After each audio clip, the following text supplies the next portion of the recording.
Yo quiero compartir con ustedes un tema que se llama restauración.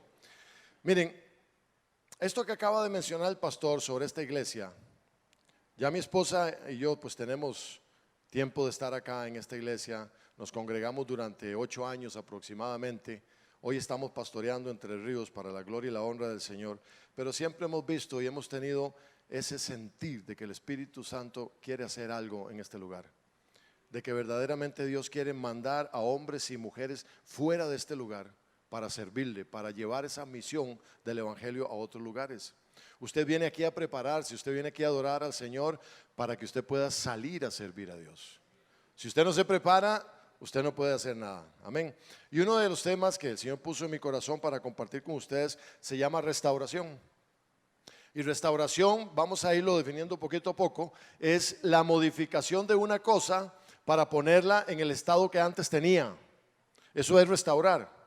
Usted quiere restaurar algo, usted cumple con ciertos procedimientos para restaurar al diseño original que tenía. Y vamos a ver en la siguiente quién es un restaurador. Un restaurador es la persona precisamente que restaura, que recupera algo, que restablece algo. Y en este caso he tomado el ejemplo de los restauradores de pinturas famosas, pinturas finas de alto precio, que toman su tiempo para poco a poco ir restaurando cada detalle de esa pintura, que a través de los años se ha llenado de polvo, de humedad, la intemperie la ha dañado, el clima la ha afectado, etcétera, y entonces hay que volverla al estado original de acuerdo al diseño de ese pintor. Entonces lo interesante de esto, amada iglesia, es que estos hombres y mujeres que son restauradores no salieron de por ahí en cualquier lado. Son hombres y mujeres que conocen de química, que conocen de procesos de color, que conocen de un montón de procedimientos, de materiales, etcétera, para poder llegar a los puntos correctos del tono del color. Y no solamente eso, sino que esta persona tiene que tratar de meterse en la mente, en el corazón, en el sentimiento de quien pintó esta obra para tratar de sentir lo mismo que él sintió cuando estaba pintando. Así es que no es así simple y sencillamente que alguien pasa una brocha con algún tipo de aceite y ya la obra fue restaurada. Queremos que la obra se vea tal y cual el original. Esa es la persona que se encarga de restaurar. Amén. Muy bien, vamos a ir al capítulo al capítulo 1 de Génesis. Vamos a trabajar de 1 al 3. Confío en que el tiempo no nos va a ganar, pero parte del proceso que yo quiero compartir a ustedes de restauración se viene hablando desde Génesis prácticamente, donde Dios crea el diseño personal que se llama creación. Diga conmigo, creación. Esa es la obra maestra de Dios, la creación. Entonces, dice la palabra que de donde no había nada, Dios creó con el poder de su palabra. Mire qué interesante. De donde no había nada, Dios creó con el poder de su palabra. Y aquí quiero leer para ustedes algunos, vamos a prácticamente a tocar los 3 capítulos, pero quiero hacerlo muy rápidamente para luego entrar en detalle de lo que Dios quiere comunicarnos, de lo que Dios quiere enseñarnos. La creación, amada iglesia, es el proyecto propio original de Dios. Usted sabe que Dios no copia. Usted sabe que Dios no descubre.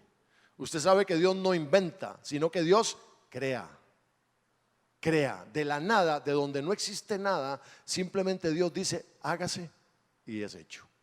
¿No le parece interesante y no le parece maravilloso el poder de Dios, nuestro Dios todopoderoso, que solamente dice hágase la luz y se hizo la luz?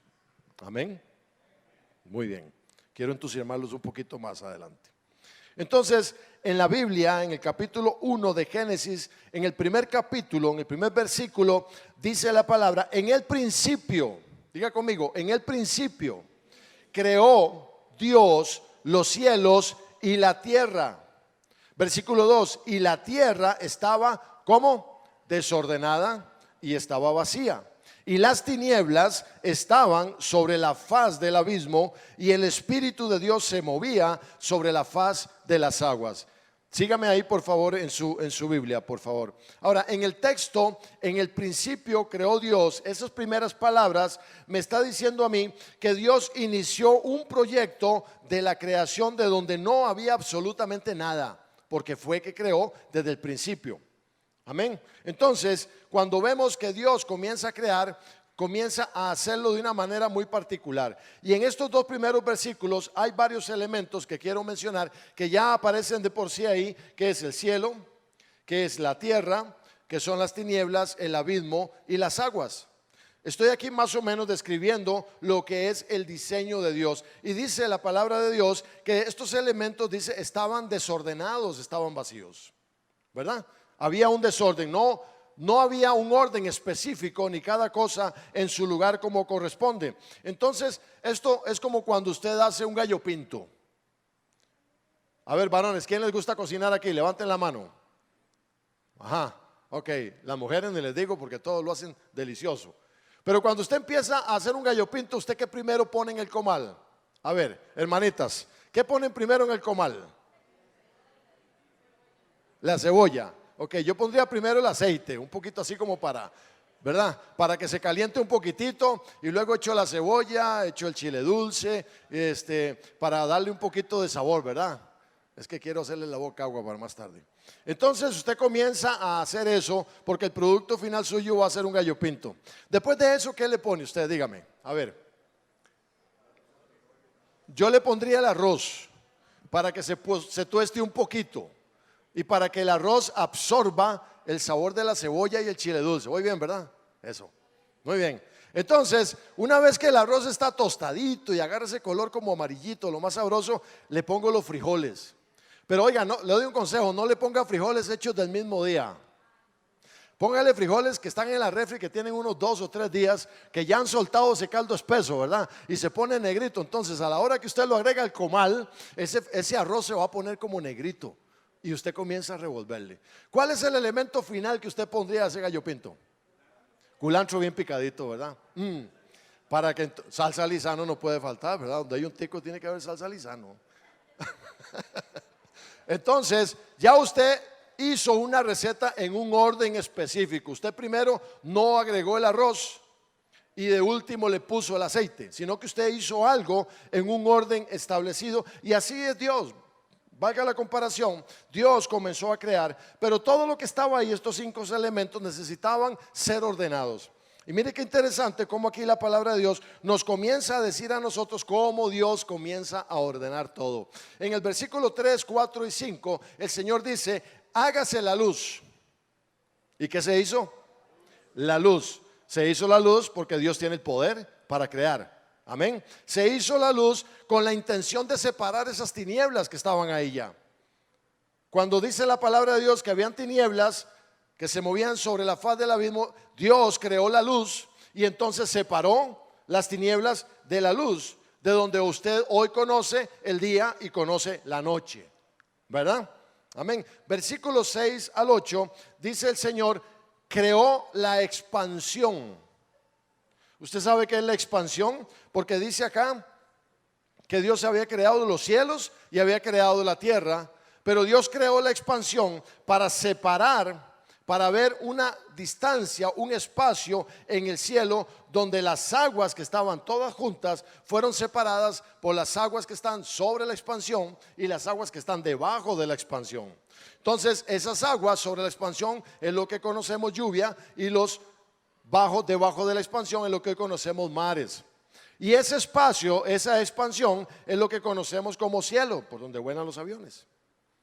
Entonces Dios comienza a crear el diseño, pero le comienza a dar forma. Es como el escultor que tiene una pelota de barro, que tiene una piedra en bruto y comienza con el cincel en sus manos a darle forma y a ubicar cada elemento en su lugar. ¿Están conmigo, iglesia?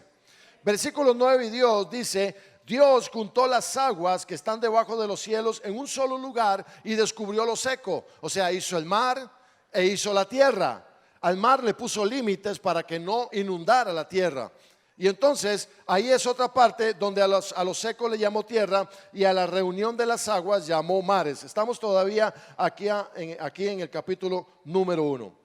Versículos del 11 al 13, Dios comienza a crear la fauna, comienza a crear las flores, las plantas, la hierba, los árboles. Y usted puede continuar en los siguientes versículos donde Dios crea el sol y la luna como los elementos que van a caracterizar el día y que van a caracterizar la noche, ¿verdad? Todo eso hoy lo vemos con nuestros propios ojos. Estamos viendo cada día, amada iglesia, la creación de Dios, aunque a veces pasa muy desapercibida a nuestros ojos por tanta situación y tanto estrés que vivimos. Pero usted se ha puesto en la noche a ver las estrellas, se ha puesto a ver la luna. Usted ha comenzado en algún momento a ver el proceso de la luna, desde su luna llena, cuarto creciente, cuarto menguante, luna nueva. ¿Se ha tomado usted ese tiempo para que usted pueda ver la mano de Dios en esa creación? No lo hacemos, ¿verdad? Difícilmente. Esos atardeceres preciosos que hacen a veces no lo hacemos porque estamos demasiado ocupados. Pero Dios nos está hablando por medio de la creación y es palpable, es tangible, ahí está. Dios comienza a partir del versículo 20 a crear los animales del mar. En el versículo 24 usted puede leer que comienza a crear los animales de la tierra. Y llegamos a la creación máxima del Señor. Versículo 26, Dios realiza su máxima creación. Vuelvo a ver a su derecha y vuelvo a ver a su izquierda, por favor. Esa es la máxima creación de Dios, el que está a su lado. Dígale, eres la máxima creación de Dios. Pero así con amor, con cariño. Mi hermano, usted es la máxima creación de Dios. Amén. El Señor me ha dado una máxima creación de Dios. Amén. Gloria a Dios. Entonces Dios creó al hombre y dijo, hagamos al hombre a nuestra imagen, conforme a nuestra semejanza, versículo 26, y enseñoré sobre los peces, las aves de los cielos, en las bestias, en toda la tierra, y en todo animal que se arrastra sobre la tierra. Y creó Dios al hombre a su imagen, a semejanza de Dios lo creó, varón y hembra los creó, un diseño perfecto y original, no de otra manera. Y los bendijo Dios y les dijo, fructificad y multiplicaos. ¿Qué les dijo? Fructificad y multiplicaos. A este hombre y a esta mujer les dijo, procréanse. Hoy en el mundo tenemos alrededor de un poco más de 7,000 billones de habitantes. Se lo tomaron muy en serio, ¿verdad? Obedecieron bien la palabra del Señor.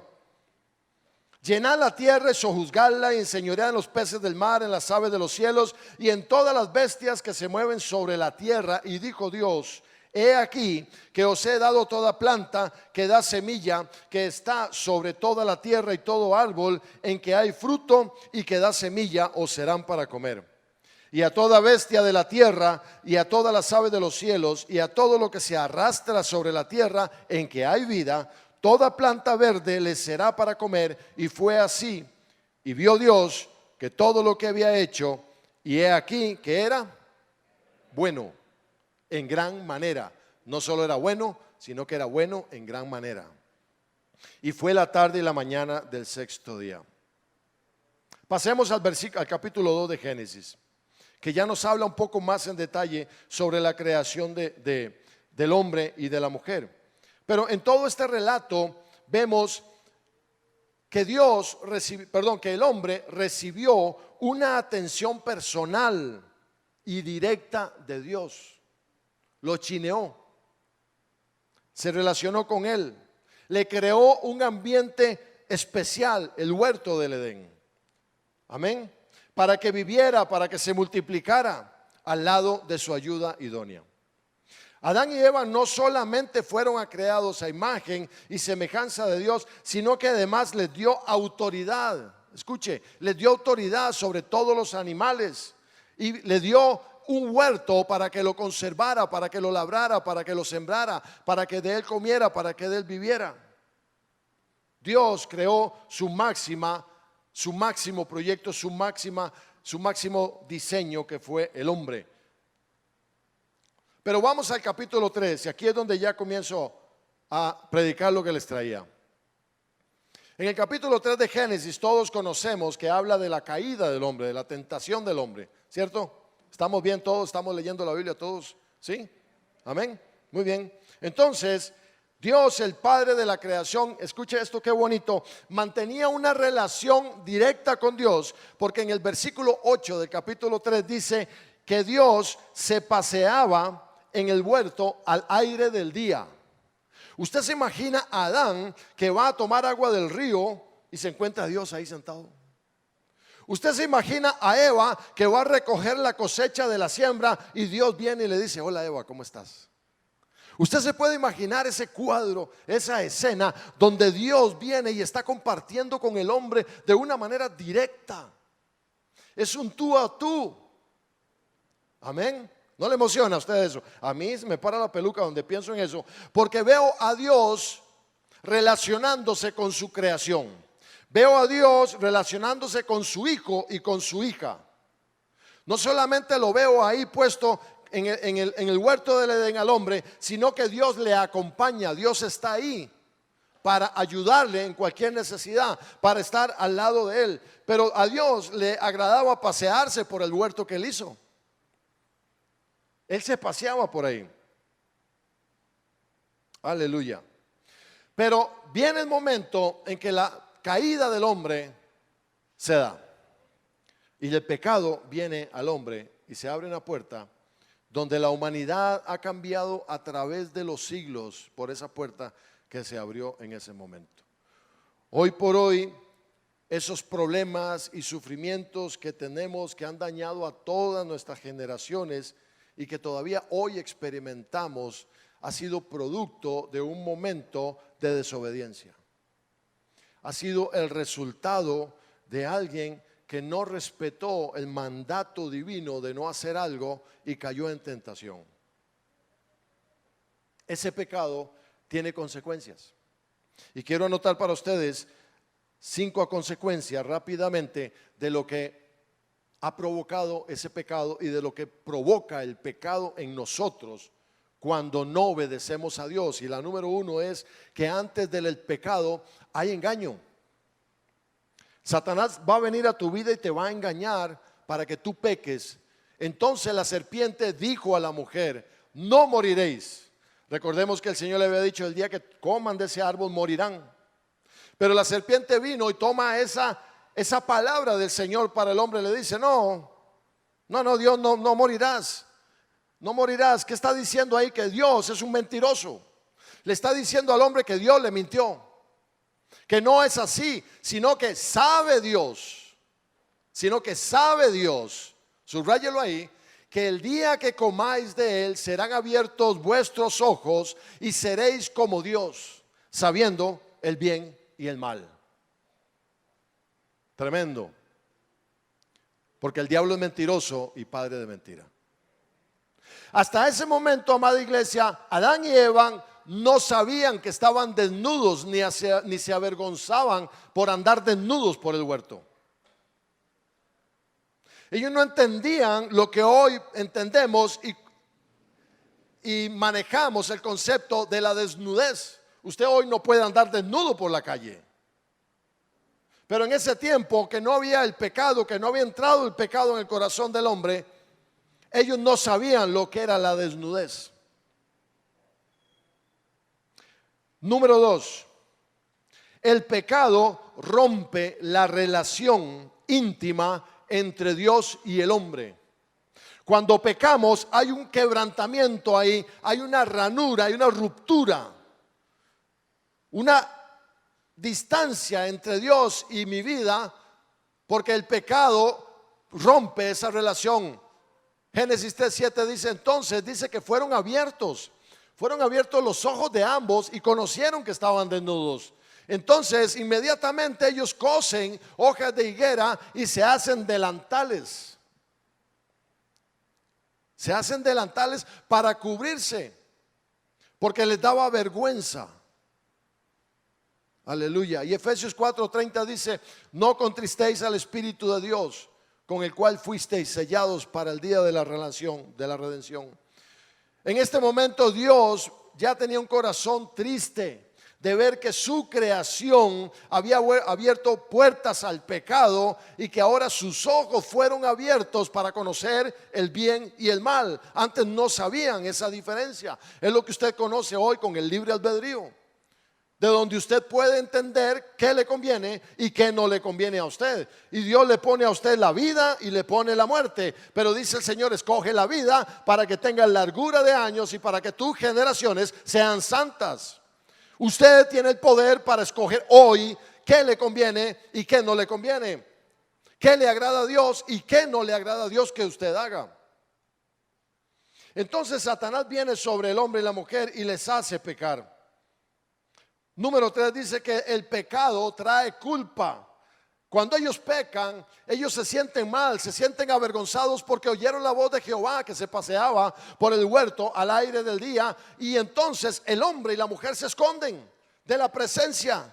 Se esconden de la presencia con la cual habían compartido y convivido durante mucho tiempo. Hoy están avergonzados porque han pecado, porque han sido desobedientes.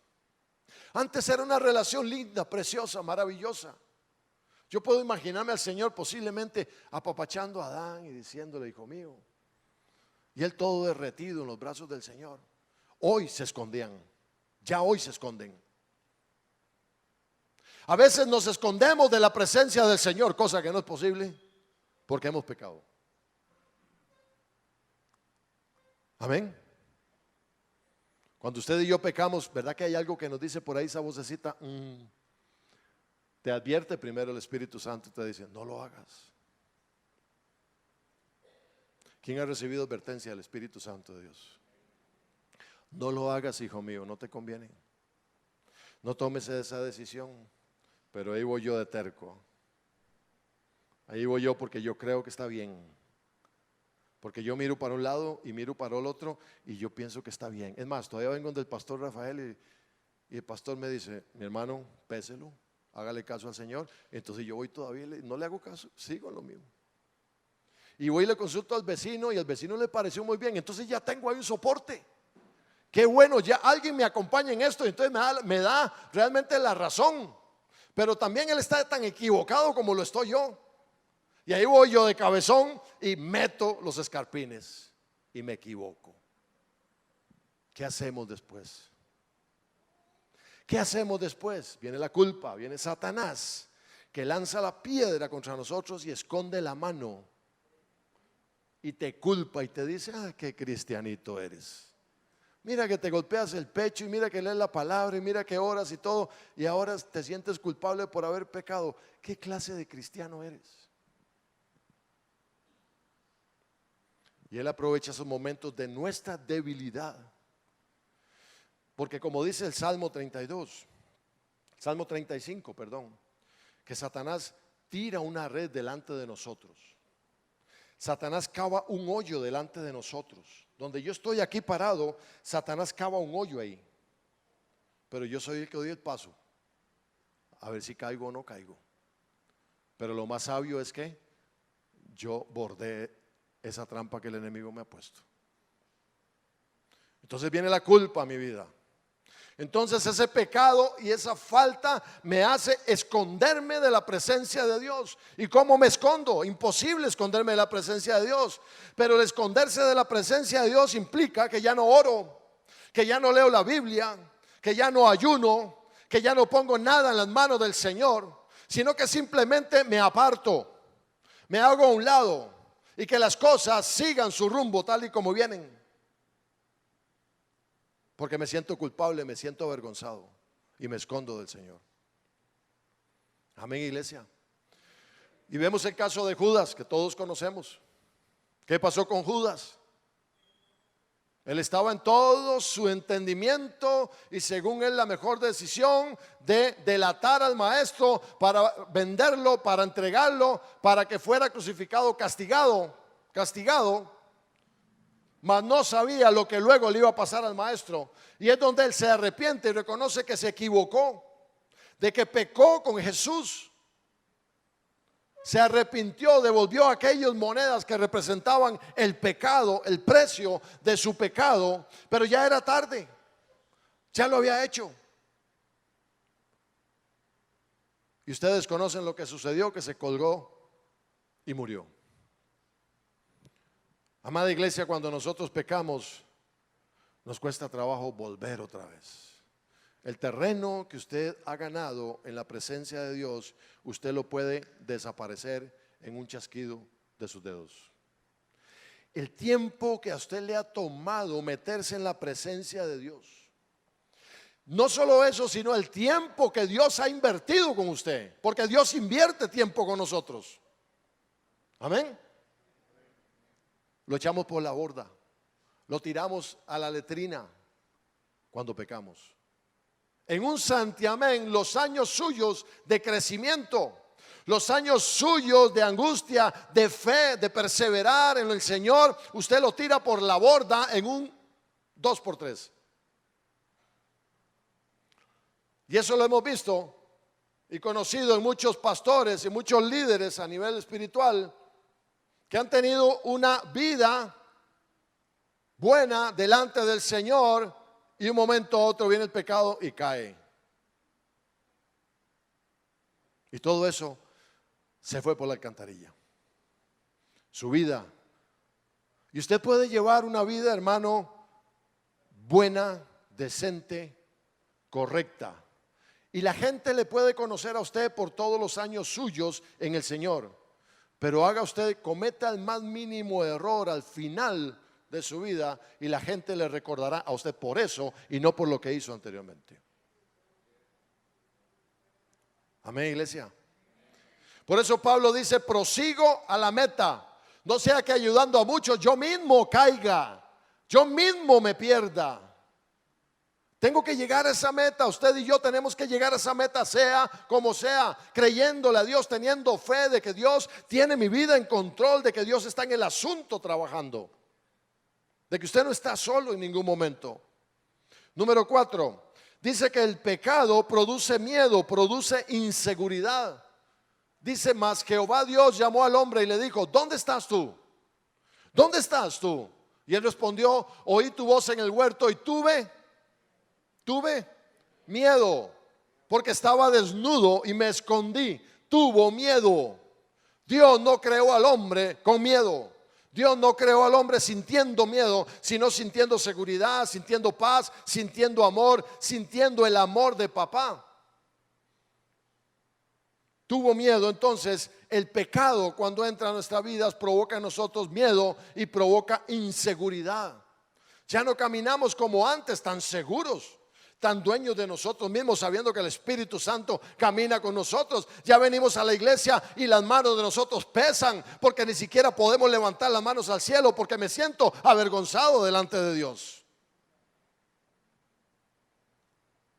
Pero cuando yo soy libre, cuando yo verdaderamente sé que soy libre, yo me gozo levantando las manos al Señor y dándole gracias a Dios. Por eso yo les dije ahora, Señor, gracias por lo que has hecho conmigo, porque me ha liberado, porque me ha hecho libre.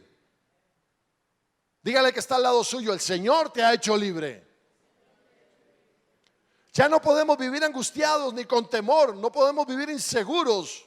¿De qué pasará? ¿De qué no pasará? Si se podrá o no se podrá hacer.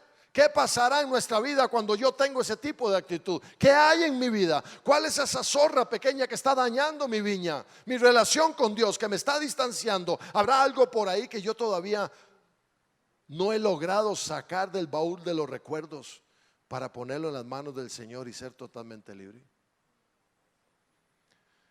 Como dijo aquel gran siervo del Señor, un mensaje a la conciencia. ¿Se acuerdan de Pablo? Punto número 5. El pecado nos marca como desobedientes, nos etiqueta, nos pone un título aquí que dice desobediente. Y caminamos con ese título por la vida desobediente. Donde voy, desobediente. Y el enemigo está ahí machacando y machacando y machacando que soy un desobediente delante del Señor. Dios le dijo, ¿quién te enseñó que estabas desnudo? Has comido del árbol que yo te mandé que no comieses. Has hecho lo contrario a lo que yo te dije que no hicieras. Te di una orden, te di algo que cumplieras y te dejaste engañar. Como dice la palabra, a veces fluctuamos en la doctrina. A veces el viento nos lleva como la hoja seca de un lado para otro sin saber a dónde vamos a caer. Y desobedecemos al Señor. Aleluya. Amada iglesia, si no obedecemos a Dios, significa, escuche bien por favor, que no le reconocemos como nuestro Dios. Tan sencillo como eso. Si usted y yo no obedecemos a Dios, significa que Él no es nuestro Dios. Amén. Cuando Adán y Eva pecan, el diseño original de Dios cambia completamente para ellos. Ya no era lo bonito y la armonía del huerto del Edén. Ya no era aquella paz y aquella tranquilidad. Ya no era aquella comunión con Dios. Ahora ellos han pecado y Dios los saca de su presencia. Dios los saca del huerto del Edén. Y hoy por hoy todo eso ha sido heredado en nuestras generaciones. Esa naturaleza pecaminosa que todos sufrimos. Aleluya. Dígale que está al lado suyo, qué pena, dígale, qué pena. Pero dígaselo así como, un poquito como con lamento. Qué pena, qué pena. Qué pena porque hoy la humanidad se encuentra perdida y desorientada. Hoy han salido dioses por todo lado, de todos tamaños, de todos colores. Ahora hay un Dios que es multicolor, que anda haciendo estragos por todo lado. ¿Y qué hacemos nosotros? Lindos, con los brazos cruzados. Tenemos que entender que Dios tiene el poder para traerse abajo a todo ese paganismo, a todo ese montón de dioses paganos que el hombre ha sacado de donde, no sé. Pero usted y yo como hijos de Dios podemos hacer algo, podemos perseverar para que no le digamos a lo malo bueno y a lo bueno le digamos malo, como dice Isaías 5:20, que a lo bueno hay de aquellos, dice, hay de aquellos a los que a lo bueno le dicen malo y a lo malo le dicen bueno. Hoy todo lo que es malo, todo lo que Dios no permite, la humanidad lo está tomando como algo correcto. Desde la escuela de los niños, hoy por hoy se está dando enseñanza de que hay un montón de cosas que son correctas, pero para Dios no. De acuerdo al diseño que Dios creó, a su diseño original, eso no es correcto. Pero nosotros no hacemos nada, los hijos de Dios, para verdaderamente doblar rodillas delante de Dios y romper con todas esas mentiras del diablo en el poderoso nombre de Jesús. Amén. Dios quiere restaurar su relación, amada iglesia. Dios quiere restaurar tu relación con Él. Dios quiere que realmente el amor entre Él y yo sea nuevamente restaurado, que podamos relacionarnos nuevamente. No está perdido, está ahí. Pero el pecado está formando una barrera, un muro inquebrantable tan alto como tanto pecado tengamos que nos separa del amor del Padre. Esto incluye a su familia, no solamente a usted, incluye todo el entorno suyo. Pero yo le tengo una buena noticia, que el Señor envió a su Hijo unigénito para que todo aquel que en Él crea no se pierda, mas tenga vida eterna. Es el ministerio de reconciliación de Jesús. Y la única manera de que nosotros seamos restaurados es a través de la gracia que es a través de Jesucristo. Él dio su vida en la cruz del Calvario, como cantábamos ahora, derramó su sangre por usted y por mí para que fuéramos libres, para que ese velo en el templo se rasgara y que pudiéramos llegar directamente a la presencia del Señor y doblar mis rodillas delante de Él y ofrecer mi vida como sacrificio vivo para Él. Usted no puede esperar que un pastor ore por usted. Usted tiene que orar por usted mismo, porque usted tiene el derecho como hijo y como hija para entrar en la presencia del Señor. Para que usted se ponga en los pies del Señor y decirle: Señor, he pecado, te he faltado, me arrepiento, Señor. Hoy quiero restaurar mi vida contigo. Y esto solamente se consigue a través de Jesús, porque es el ministerio de reconciliación de Cristo Jesús. Quiero que vayamos a 2 de Corintios 5, 17, 19, que dice la palabra: de modo que si alguno está en Cristo, nueva criatura es. Las cosas viejas pasaron, que dice, he aquí todas son hechas nuevas. Y todo esto, dice, proviene de Dios, quien nos reconcilió consigo mismo por Cristo. Lo digo de nuevo: quien nos reconcilió consigo mismo por Cristo. Lo digo de nuevo: quien nos reconcilió consigo mismo con Cristo. Aleluya. Y nos dio el ministerio de reconciliación, dice Pablo acá. Pero quiere que le diga una cosa: que usted también ha sido encargado con este ministerio de la reconciliación de Cristo. Porque Mateo 28, 18 al 20 dice: por tanto, id a las naciones y haced discípulos.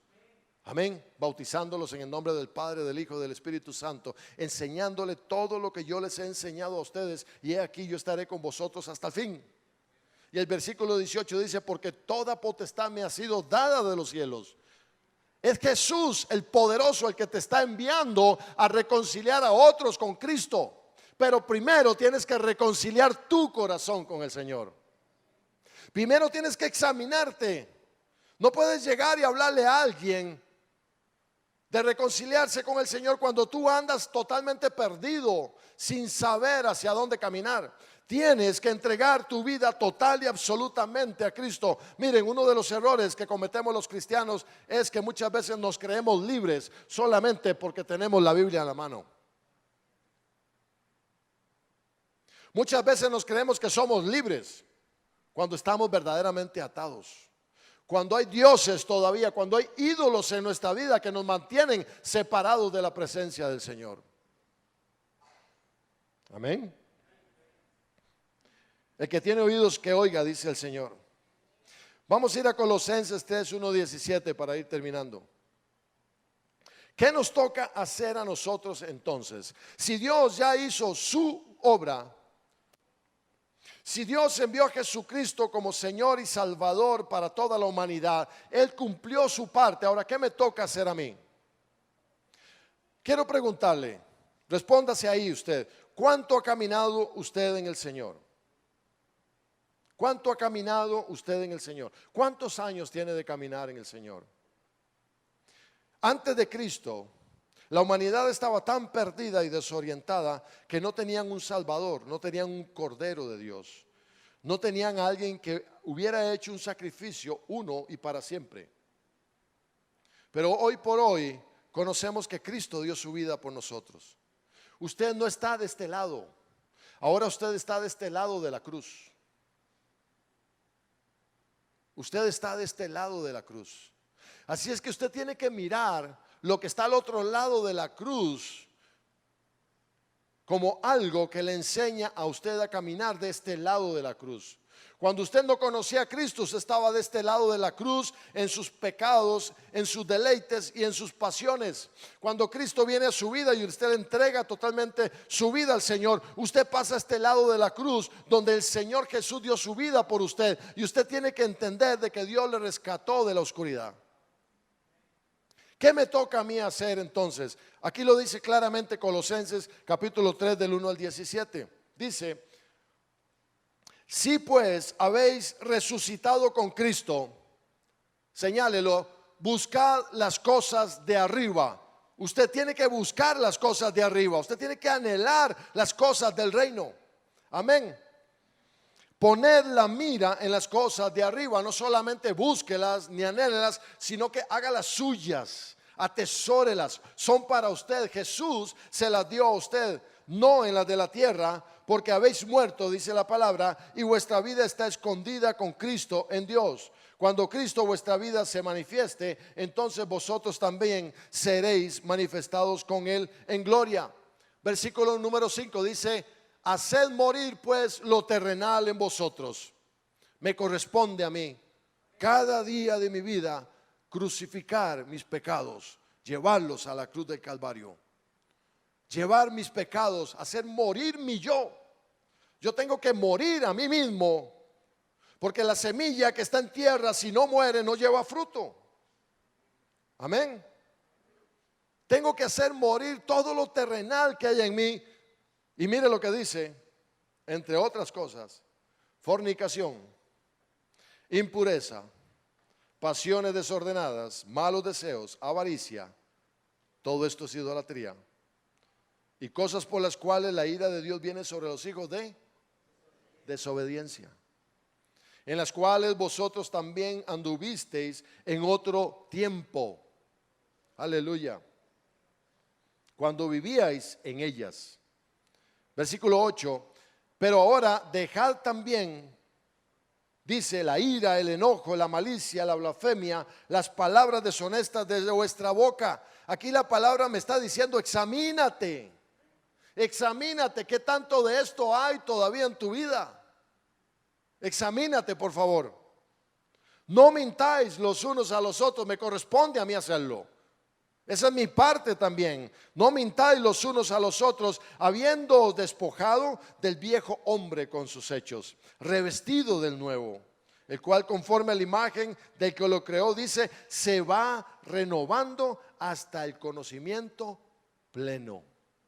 ¿Qué leíamos en el versículo anterior? He aquí, todas las cosas viejas pasaron, todas son hechas nuevas. Pero si usted resultó papá soltero antes de conocer a Jesús, no crea que el Señor le va a desaparecer a su hijo o su hija. Usted tiene que hacerse responsable de eso. Si usted tiene una deuda financiera y usted conoció a Cristo, no crea que es por magia que Cristo le va a pagar a usted la deuda. Dios ha hecho milagros de cancelar deudas, porque sí, porque sí. Pero Dios es un Dios de amor, no es un Dios alcahuete que nos va a permitir a nosotros y chinearnos en las cosas en que nos hemos metido en problemas. Pero dice el Señor que esa cosecha hasta ahí llegó. Entonces te va a comenzar a dar sabiduría para enfrentar esas situaciones, de cómo llevarlas con el corazón de Jesús, no con tus pensamientos. Te va a comenzar a enseñar la responsabilidad de hacerle frente a eso que hiciste antes de conocer a Jesús. Porque todo eso pasó, pero todo es hecho nuevo. Tu pensamiento cambia, tus sentimientos cambian, tu forma de ver las cosas, de apreciar las cosas van cambiando. Así es que, habiéndonos despojado del viejo hombre con sus hechos, no mintamos los unos a los otros. Versículo 12 dice: vestíos pues como escogidos de Dios, santos y amados. Dice Jesús: sed santos porque yo soy santos. Que tengamos misericordia por los demás, como Cristo tuvo misericordia por nosotros. Que seamos benignos, que seamos buenos, comprensibles, humildes, mansos, seamos pacientes. Que nos soportemos a unos a otros. Soporte el carácter de su esposa, soporte el carácter de su esposo, soporte el carácter de su hermano aquí en la iglesia. Ámele. Muéstrele el amor de Jesús en un abrazo, en un hola, en Dios te bendiga. Que sus ojos reflejen el amor de Jesús por esa persona. Eso es lo que me toca a mí hacer. Aleluya. Versículo 14 dice: y sobre todas estas cosas vestidos de amor, que es el vínculo perfecto, y la paz de Dios gobierne en vuestros corazones, a la que asimismo fuisteis llamados en un solo cuerpo, y sed agradecidos. La palabra de Cristo more en abundancia en vosotros. La palabra de Cristo more en abundancia en vosotros, enseñándoos y exhortándoos unos a otros con sabiduría. Con sabiduría. Y todo lo que hacéis, versículo 17, sea de palabra o sea de hecho, hacedlo todo en el nombre de Jesús, dando gracias a Dios Padre por medio de Él. Así es que, hermanos, cuando hablábamos del restaurador al principio, Resulta que tenemos el restaurador de nuestra vida, que es Jesús. Jesús conoce la obra que Él mismo creó. Ese diseño original, los colores, la forma, el diseño, todo. Dios te conoce a la perfección porque Él te formó. Te sacó del barro, del polvo. Sopló aliento de vida sobre tu nariz, que es el Espíritu de Dios. Por eso tenemos vida. Dios te conoce en todo y para todo, y sobre todo Dios es Dios sobre tu vida. Él quiere restaurar totalmente el diseño que puso en tu corazón desde un principio de la creación. Lamentablemente el pecado ha venido a desordenar las cosas que Dios había ordenado. Vino a traer maldición sobre generaciones. Es que él tiene el carácter de mi papá, es que él tiene el carácter de mi abuelo. Claro, ¿cómo no va a estar en una cantina si el otro era el gran borracho? No estoy hablando de nada nuevo.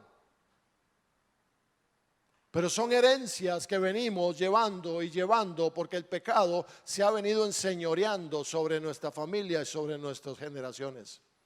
Pero usted como hijo de Dios, póngase de pie por favor. Usted como hijo de Dios, usted tiene que hacerle un alto a eso. Usted tiene que hacerle un alto a eso. ¿Y usted sabe cómo le hace un alto a eso? Entendiendo de que usted tiene poder y autoridad en el nombre de Jesús. Entendiendo de que Cristo, su Señor y su Salvador, le ha dado a usted las armas espirituales poderosas en Dios para derribar todo argumento que se levante en contra de la palabra de Dios. Usted tiene la autoridad para defender lo que este libro dice. Usted tiene autoridad para defender el evangelio de Cristo delante de quien sea y donde sea. Hoy por hoy, amada iglesia, todavía podemos tener la Biblia en nuestra mano. Todavía yo puedo pararme aquí a predicar. Pero en Cuba no pudimos hacer eso. No me pude subir ni al púlpito y no pude ni siquiera tener una Biblia en mi mano. ¿Por qué no? Porque no hay libertad. Pero usted sabe qué, usted es libre. Escuche mi palabra, por favor. Usted es libre. Lo digo de nuevo. Usted es libre. Dios te ha hecho libre. Dios quiere restaurar tu vida. Y yo quiero hacer un llamado. Quiero hacer un llamado con todo respeto. Pero si hay algo en tu corazón que todavía no le has entregado a Dios. Porque perdóneme lo que le voy a decir, pero simple y sencillamente con el hecho de que usted repita una oración de fe, eso no es suficiente para que usted verdaderamente se sienta libre. Usted tiene que darle el espacio a quien usted recibió a través de esa oración para que Él haga la obra en usted. Pero muchas veces con nuestra terquedad y con nuestro orgullo reprimimos el avance del Espíritu de Dios en nuestra vida. Y cuando el Señor me ponía ahora en la alabanza, y derramaré de mi espíritu sobre toda carne en aquellos últimos días, Dios todavía te tiene en sus planes. Déjeme decirle que Dios todavía te tiene en sus planes. Y yo quiero orar por usted y quiero hacer ese llamado. Si usted todavía en su corazón considera que hay algo que no ha entregado a su corazón, ahí mismo donde está, solo levante su mano, queremos orar por usted. Si usted considera que todavía hay algo que no le ha entregado a Dios, porque ha tenido orgullo, porque ha sido terco, ha sido prepotente, quizás no lo ha tomado en cuenta, pensemos que se le ha olvidado, pero ahí está. Yo quiero orar por usted. Y si hay alguien aquí que aún no ha recibido a Cristo como Señor y Salvador, yo también le invito para que usted levante su mano y déjeme orar por usted para que el Señor venga a gobernar su vida. ¿Hay alguien aquí que no ha recibido a Cristo como Señor y Salvador y que quiera venir aquí adelante para que toda la iglesia ore por usted, para que usted pueda dar ese paso de fe delante del Señor? Amén.